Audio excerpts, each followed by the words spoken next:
ఎన్నికల ప్రచారంలో CM YS Jaganmohan Reddy దూసుకుపోతున్నారు. మరికాసేపట్లో Eluru చేరుకోనున్నారు. ఆయన జననేతపై అభిమానంతో ఏలూరు జిల్లా ప్రజలు ఎదురు చూస్తున్నారు. మండు టెండను సైతం లెక్క చేయడం లేదు. భారీగా తరలి రావడంతో ఏలూరు రోడ్లు కిక్కిరిసిపోయాయి. అంతకుముందు పాయకరావుపేటలో ఎన్నికల ప్రచారం నిర్వహించిన సీఎం జగన్ ప్రతిపక్షాల దుష్ప్రచారాలపై తీవ్రస్థాయిలో మండిపడ్డారు. ల్యాండ్ టైటిలింగ్ యాక్ట్ పై సీఎం జగన్ కీలక వ్యాఖ్యలు చేశారు. ల్యాండ్ టైటిలింగ్ యాక్ట్ పై బాబు దుష్ప్రచారం చేస్తున్నాడని మండిపడ్డారు. మీ జగన్ భూములు ఇచ్చేవాడే కానీ లాక్కునేవాడు కాదని పాయకరావుపేట సభలో వ్యాఖ్యానించారు. జగన్ ఎలాంటి వాడో రాష్ట్ర ప్రజలందరికీ తెలుసన్నారు. భూములపై సర్వ హక్కులు కల్పించడమే ల్యాండ్ టైటిలింగ్ యాక్ట్ అన్నారు. సమగ్ర సర్వే చేయించి వారికే హక్కులు కల్పిస్తున్నామన్నారు. ప్రతి ఒక్కరికి మెసేజ్లు పంపిస్తా ఉన్నాడు. ప్రతి ఒక్కరికి కూడా ఫోన్లు చేసి చెప్తా ఉన్నారు మీ భూములు జగన్ కాజేస్తాడు అని. అయ్యా చంద్రబాబు, జగన్ ఎలాంటి వాడో నీకు తెలియదేమో, కానీ ఈ రాష్ట్రంలో ఉన్న ప్రతి పేదకు తెలుసు జగన్ ఎలాంటి వాడో అని చెప్పి ఈ సందర్భంగా చెప్తా ఉన్నా.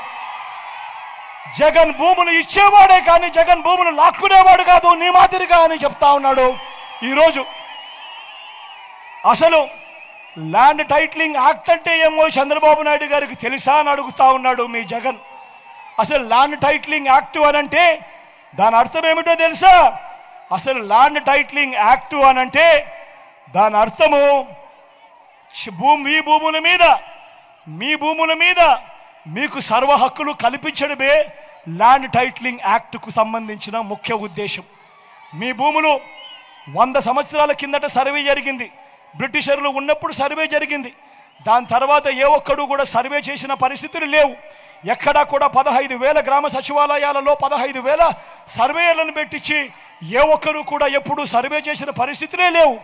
ఆ పరిస్థితులు లేక భూములన్నీ కూడా సబ్ డివిజన్ జరక్క, భూముల కొలతలన్నీ కూడా సరిగ్గా లేక అమ్ముకునేదానికి కొనేదానికి ఇబ్బందులు పడుతూ ఉన్న పరిస్థితులలో ప్రజలందరూ కూడా కోట్ల చుట్టూ తిరుగుతూ, రెవెన్యూ అధికారుల చుట్టూ తిరుగుతూ వాళ్ళకు డబ్బులు ఇచ్చుకుంటూ ఇబ్బందులు పడుతూ ఉన్నారు అని చెప్పి ఈ పరిస్థితిని మార్చాలి అని ప్రతి ఒక్కరి భూమి మీద కూడా వాళ్లకు సంపూర్ణ హక్కులు ఇవ్వాలి అని మొట్టమొదటిసారిగా 100 సంవత్సరాల కిందట జరిగిన సర్వేను మళ్ళీ రీసర్వే ప్రతి గ్రామంలోనూ చేయించి వాళ్ళ భూముల మీద సర్వ హక్కులు వాళ్ళకి ఇచ్చేదానికి బౌండరీస్ నాటిచ్చి రికార్డ్స్ అన్ని అప్డేట్ చేసి ఆ పత్రాలన్నీ కూడా రిజిస్ట్రేషన్ చేసి మళ్ళీ ఆ రైతన్నలకు వాళ్ళకే ఇచ్చే కార్యక్రమం జరుగుతూ ఉంది అంటే ఇంత గొప్ప కార్యక్రమానికి చేతనైతే మద్దతు పలకాలి.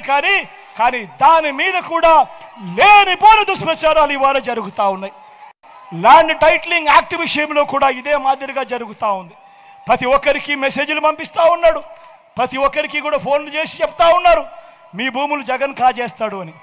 అయ్యా చంద్రబాబు, జగన్ ఎలాంటి వాడో నీకు తెలియదేమో, కానీ ఈ రాష్ట్రంలో ఉన్న ప్రతి పేదకు తెలుసు జగన్ ఎలాంటి వాడో అని చెప్పి ఈ సందర్భంగా చెప్తా ఉన్నా.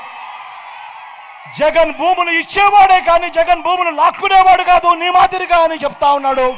ఈరోజు అసలు ల్యాండ్ టైటిలింగ్ యాక్ట్ అంటే ఏమో చంద్రబాబు నాయుడు గారికి తెలుసా అని అడుగుతా ఉన్నాడు మీ జగన్.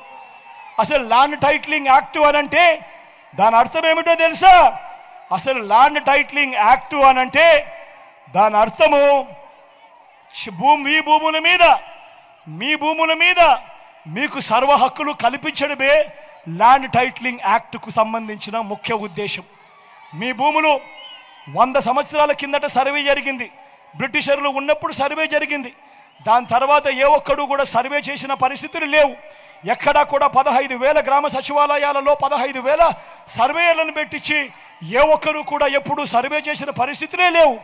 ఆ పరిస్థితులు లేక భూములన్నీ కూడా సబ్ డివిజన్ జరక్క, భూముల కొలతలన్నీ కూడా సరిగ్గా లేక అమ్ముకునేదానికి కొనేదానికి ఇబ్బందులు పడుతూ ఉన్న పరిస్థితులలో ప్రజలందరూ కూడా కోట్ల చుట్టూ తిరుగుతూ, రెవెన్యూ అధికారుల చుట్టూ తిరుగుతూ వాళ్ళకు డబ్బులు ఇచ్చుకుంటూ ఇబ్బందులు పడుతూ ఉన్నారు అని చెప్పి ఈ పరిస్థితిని మార్చాలి అని ప్రతి ఒక్కరి భూమి మీద కూడా వాళ్లకు సంపూర్ణ హక్కులు ఇవ్వాలి అని మొట్టమొదటిసారిగా 100 సంవత్సరాల కిందట జరిగిన సర్వేను మళ్ళీ రీసర్వే ప్రతి గ్రామంలోనూ చేయించి వాళ్ళ భూముల మీద సర్వ హక్కులు వాళ్ళకి ఇచ్చేదానికి బౌండరీస్ నాటిచ్చి రికార్డ్స్ అన్ని అప్డేట్ చేసి ఆ పత్రాలన్నీ కూడా రిజిస్ట్రేషన్ చేసి మళ్ళీ ఆ రైతన్నలకు వాళ్ళకే ఇచ్చే కార్యక్రమం జరుగుతూ ఉంది అంటే ఇంత గొప్ప కార్యక్రమానికి చేతనైతే మద్దతు పలకాలి, కానీ దాని మీద కూడా లేనిపోని దుష్ప్రచారాలు ఇవాళ జరుగుతూ ఉన్నాయి.